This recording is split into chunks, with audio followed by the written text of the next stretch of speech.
My name is Claire Morgan. I was 34 years old when I discovered that someone in my own family had been quietly destroying my life. Not with violence, not with lies told behind my back, but with my name. I worked as a senior financial compliance analyst in Seattle.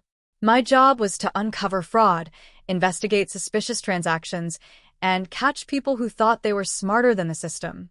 I spent years warning others to protect their identity. I never imagined I would fail to protect my own. It started on an ordinary Thursday evening. I had just finished dinner when my phone buzzed. The message was short. Your contact information has been updated successfully. I frowned. The company name meant nothing to me. I almost ignored it. Then another notification appeared. And another. Within 10 minutes, I received 3 emails from different lenders. Each one welcomed me as a new customer.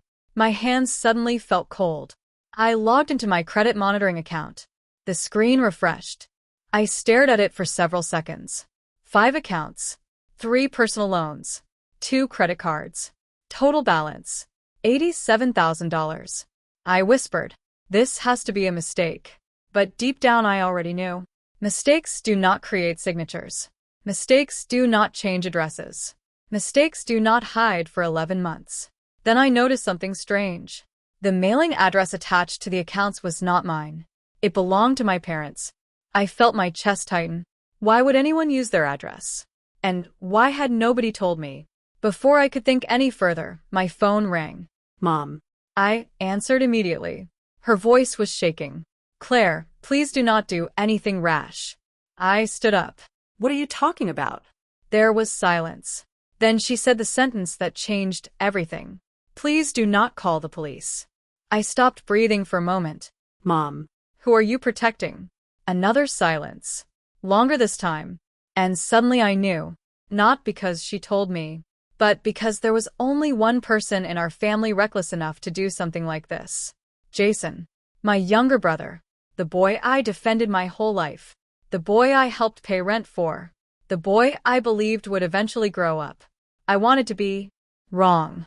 God, I wanted to be wrong. But that night, while staring at debts I never created and signatures I never signed, I realized something terrifying. Sometimes the people who know you best are the ones who know exactly how to destroy you. And I was about to find out just how far my own family had gone. I barely slept that night. Every time I closed my eyes, I saw those numbers again. $87,000. My name. My ruined credit. And my mother's trembling voice begging me not to involve the police. By sunrise, the frightened sister inside me had disappeared. The investigator had taken over. I called each lender one by one. I verified every phone number independently. I recorded every conversation. I requested copies of applications, login histories, recovery emails, and device information. The deeper I looked, the sicker I felt. The first account had been opened 11 months earlier. Then another. And another. Whoever did this knew everything about me. My birthday. My previous addresses. My work history. My social security number. Even the answers to my security questions. The fraud department at one bank paused for a moment. Then the representative asked, "Miss Morgan, do you know someone named Jason Morgan?" I closed my eyes. Why? The recovery phone number belongs to him. For a second, I could not speak. I thanked her, hung up, and stared at the wall. I wanted to cry. Instead, memories started replaying in my head. Jason asking which bank I preferred. Jason borrowing my laptop and returning it after clearing the browser history. Jason joking that I was too careful with money. At the time, I laughed. Now, every conversation felt different. Every memory looked like evidence. Then another memory appeared. About a year earlier, Dad had surgery. The whole family was stressed. I created an encrypted folder. Insurance information, medical documents, emergency contacts, copies of our identification. I gave Jason access because Mom said he wanted to help. I still remember his smile. He hugged me, said he was happy I finally trusted him. I covered my mouth. Oh my God. I gave him everything. I sat there for a long time, trying to understand how love could become a weapon. How helping someone could teach them that your life belonged to them. Around noon, another email arrived. A lender had attached a copy of the identification used in one application. It was my driver's license. I enlarged the image. The photograph was slightly crooked, and something caught my attention. A reflection near the bottom edge. Black granite. Tiny silver specks. I knew that countertop. I had eaten breakfast there for 20 years. It was in my parents' kitchen. My heart began pounding. I enlarged the image again. There was no mistake. Jason had photographed my license inside their house. I suddenly felt cold. Had Mom seen him? Had Dad asked questions? Or had they simply decided not to know? That thought frightened me more than the fraud itself. A stranger can steal your money. A stranger can ruin your credit. But only family can steal your history, use your memories against you, and then ask you to forgive them because you share the same last name. That afternoon, I opened a new folder on my computer. I named it one simple thing: family betrayal. And before confronting Jason, I promised myself something. No matter how painful the truth turned out to be, I would not look away. I called my parents that evening. Mom answered on the second ring. Her voice sounded tired, like she had been crying for hours. Claire, please listen before you get upset. I ignored the request. How long have you known? Silence. Mom. How long? I heard her breathing. Then she whispered, a few months. I felt something inside me break. A few months. She said it so casually. As if she were admitting she forgot my birthday. Not admitting she had watched my life burn in silence. Why did you not tell me? Because Jason promised he would fix it. I laughed. Not because it was funny. Because I could not believe what I was hearing. Fix it. Mom, he stole my identity. He did not borrow my sweater. He committed a crime. She started crying. Your brother was desperate. He was ashamed. He needed time. I closed my eyes. And suddenly I was 10 years old again. Jason breaking the living room lamp. Me cleaning the mess. Mom telling me to be understanding. Jason failing classes. Me tutoring him. Dad saying I was the responsible one. Jason crashing his car. Me driving across town to pick him up at midnight. Every disaster in his life somehow became my responsibility. And every sacrifice I made was treated like duty, not kindness. Dad finally took the phone. Claire. You know your brother is not a bad person. I almost laughed again. A bad person. I hated those words. Because nobody wakes up wanting to become evil. People become dangerous one excuse at a time. One lie at a time. One person protecting them from consequences after another. Dad sighed. If you call the police, you will destroy this family. I stood up from my chair. No. I said quietly. Jason destroyed this family. You and Mom just helped him do it. Dad became angry. You have always been successful. You do not know what pressure he feels. I looked around my empty house. The house I bought myself. The career I built myself. The nights I worked until midnight. The vacations I canceled to help family. Success. People love the result. They rarely notice the price. I took a deep breath. Did Jason photograph my license in your kitchen? Nobody answered. Dad. Did he? Mom started crying harder. That was all the answer I needed. I felt sick. Not because Jason betrayed me.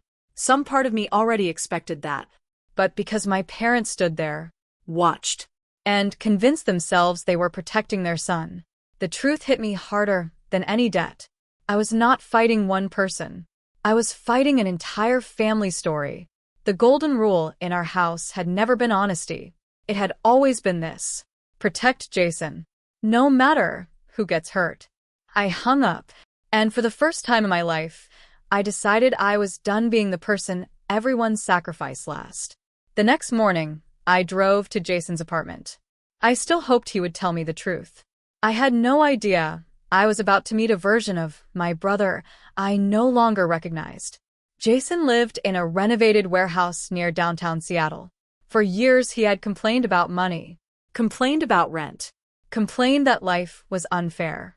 Yet the moment I parked outside his building, I saw a brand new motorcycle. Black.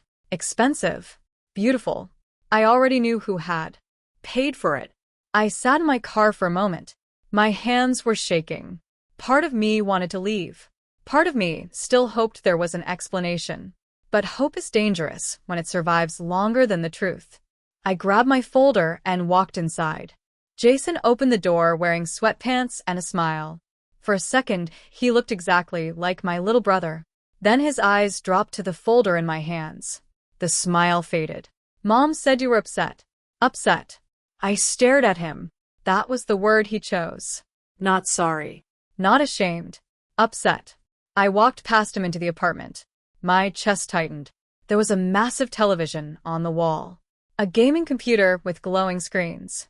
Boxes of expensive electronics still unopened. On the kitchen counter sat betting slips. Sports statistics. A whiteboard covered with numbers. He had not stolen because he was starving. He had stolen because he believed he deserved more. I turned to him. How many accounts? He shrugged. Depends what you count. Count everything. His face hardened. You came here to interrogate me. No. I came here to give my brother one chance to tell me the truth. Jason laughed. The sound shocked me. You always do this. Turn everything into an investigation. You love acting like you are smarter than everyone. I ignored the insult. How many? He walked to the refrigerator, grabbed a beer, opened it, then finally spoke. The first loan was only $15,000. Only. I stared at him. I was going to invest it, make money, pay it back before you noticed. I waited. The investment failed. Then I borrowed more. You mean you stole more? He rolled his eyes. You have plenty of money. You never needed that credit. That sentence hurt more than I expected. Because it was not guilt. It was entitlement. He genuinely believed my hard work belonged to him. I stepped closer. Why did you not ask me for help? His expression changed. Years of resentment appeared on his face. Because I was tired of asking. Tired of being compared to you. Mom and Dad worship you. Claire has a career. Claire owns a house. Claire is responsible. I hated hearing your name my entire life. I stared at him. I had spent years protecting him, paying his rent, helping him find jobs, defending him during every argument. And somehow, in his mind, I was the villain. I helped you, I said quietly. Jason laughed again. Exactly. You like helping me, because it reminds everyone that you are better. I felt tears in my eyes. Not because his words were true, but because he believed them. He had rewritten our entire relationship, turned love into control, turned generosity into humiliation. Then he said something I will never forget. Your name opened doors. I just used what you were not using. I stared at him. That was the moment I stopped looking for my brother. The man standing in front of me was a stranger. And somehow that was not even the worst part, because a few seconds later, I noticed a faint red light blinking behind him. On a shelf near the window. His phone. Lying face down. Recording everything. At first I thought I was imagining it. The room was dim. The light outside the window reflected off the shelf. But then I saw it again. A tiny red light. Blinking. Recording. I stared at Jason. He was talking. Pretending to be calm. Pretending this was just another argument between siblings. Meanwhile, he was secretly collecting evidence. Not to confess, not to apologize, but to protect himself. My stomach turned. I walked slowly toward the shelf. Jason suddenly stepped in front of me. What are you doing? I looked at him. Move. His face tightened. Claire. Do not start acting crazy. Crazy. I almost smiled. The man who stole my identity for nearly a year was calling me crazy. I stepped around him and grabbed the phone. The screen lit up. Recording. 23 minutes. Jason lunged at me. Give me that. I pulled the phone against my chest. Why are you recording me? Because I knew you would twist everything. His voice became louder. More aggressive. You always need to be the victim. I stared at him. I am the victim. You stole my life. He grabbed my wrist. Hard. For a second I froze. Not because of the pain. Because this was Jason. The boy who cried when he scraped his knee. the boy who used to hide behind me during thunderstorms. And now he was squeezing my arm hard enough to leave bruises. Give me my phone. No. Delete it. No. The argument exploded. He pulled. I pulled back. A beer bottle fell from the counter. Glass shattered across the floor. For one terrifying moment, I did not recognize his face. His eyes looked cold, desperate, like a man cornered by his own lies. You are ruining everything, he shouted. I felt something shift inside me. For years I had carried his mistakes, Covered for him, forgiven him, believed he would change. And suddenly I was exhausted. No. I said quietly. You ruined everything. The room became silent. Jason looked stunned, as if he had never imagined I would say those words. My wrist hurt. My heart was racing. But strangely, I felt calm. For the first time in my life, I stopped worrying about protecting him. I took out my phone and dialed 911. His eyes widened. Claire. Do not do this. I ignored him. The dispatcher answered. I gave the address. Then I spoke slowly. My brother stole my identity. He physically restrained me. I need police assistance. Jason stepped backward. His face went pale. You cannot call the police on family. I looked straight at him. Family does not steal your future. For several seconds, neither of us moved. Then he whispered something. Something I will remember forever. Mom and Dad will never forgive you. I felt tears fill my eyes. Because he was wrong. I was not afraid of losing their forgiveness anymore. I was afraid of losing myself. And I had spent too many years doing exactly that. A few minutes later, sirens echoed outside the building. I thought I was prepared for what came next. I was not. Because the moment the police arrived, my parents arrived too. And they were not there to protect me. I heard my mother's voice before I saw her. Jason. Oh my God. Are you all right? She rushed into the apartment and wrapped her arms around him. Not me. Him. I stood there holding my bruised wrist while my mother comforted the man who stole my identity. It was one of the loneliest moments of my life. Dad walked in right behind her. His face was red. His eyes immediately locked onto me. What have you done? I stared at him in disbelief. What have I done? Jason stole almost $90,000 from me. Dad shook his head. You called the police. You turned a family problem into a criminal case. I looked at him. Slowly. Carefully. A family problem. That phrase made me furious. This was not an argument over money. Not a misunderstanding. Not siblings fighting. This was fraud. Identity theft. A year of lies. And somehow I was the one being blamed. The officers arrived a few moments later. Jason immediately changed his expression. His shoulders dropped. His voice softened. He suddenly looked like an innocent man caught in an unfortunate situation. Officer, my sister is emotional. We have been arguing. She is exaggerating. I almost laughed. The performance was incredible. Too bad I had evidence. I handed over the documents, the account statements, the applications, the recovery phone number, and finally, the recording Jason had secretly made. The officer listened quietly, then looked at Jason. Did you open these accounts? Jason hesitated. Claire knew I was borrowing money. Borrowing? I felt sick. You forged my signature. You changed my email. You redirected my statements.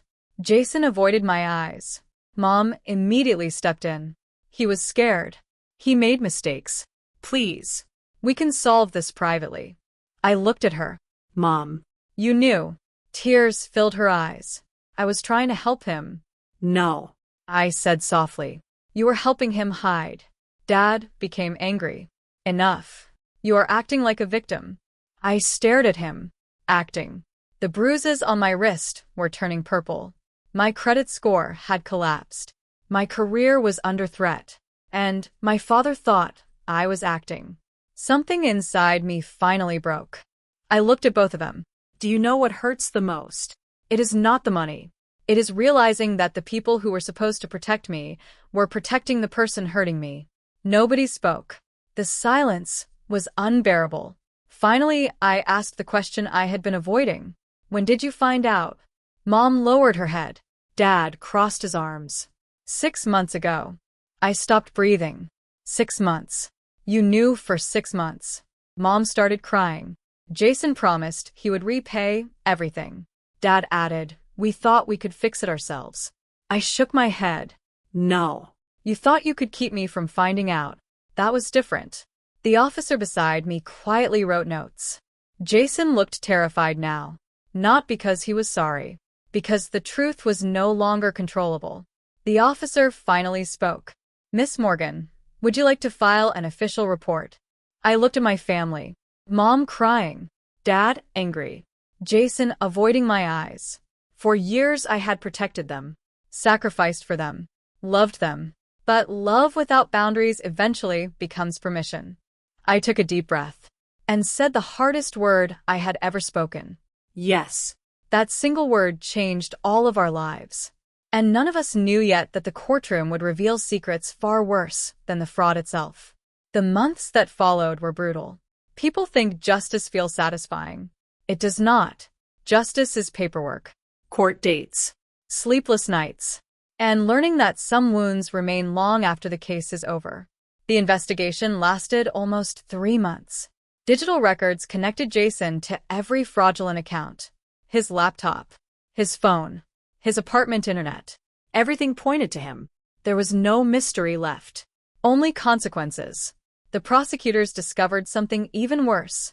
Jason had tried to use my information to apply for a loan against my house. The application failed. But the intention was there. He was not planning to stop. He was planning to take more. That discovery shook me.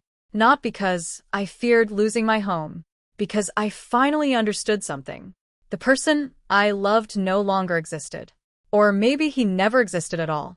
The courtroom was cold the day Jason accepted a plea agreement. Mom cried the entire hearing. Dad looked 20 years older. Jason kept staring at the floor. The judge asked him a simple question.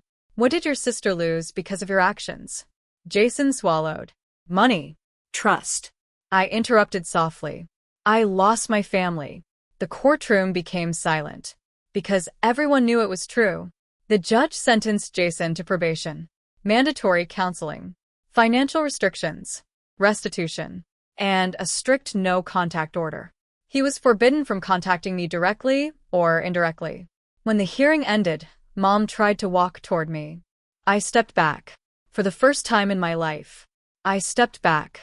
Not because I hated her, because I no longer trusted her. Dad looked at me with disappointment, as if I had destroyed something precious. But I had spent years carrying their disappointment. I was finally learning to survive it. Outside the courthouse, I stood alone. The rain was falling. People hurried past me.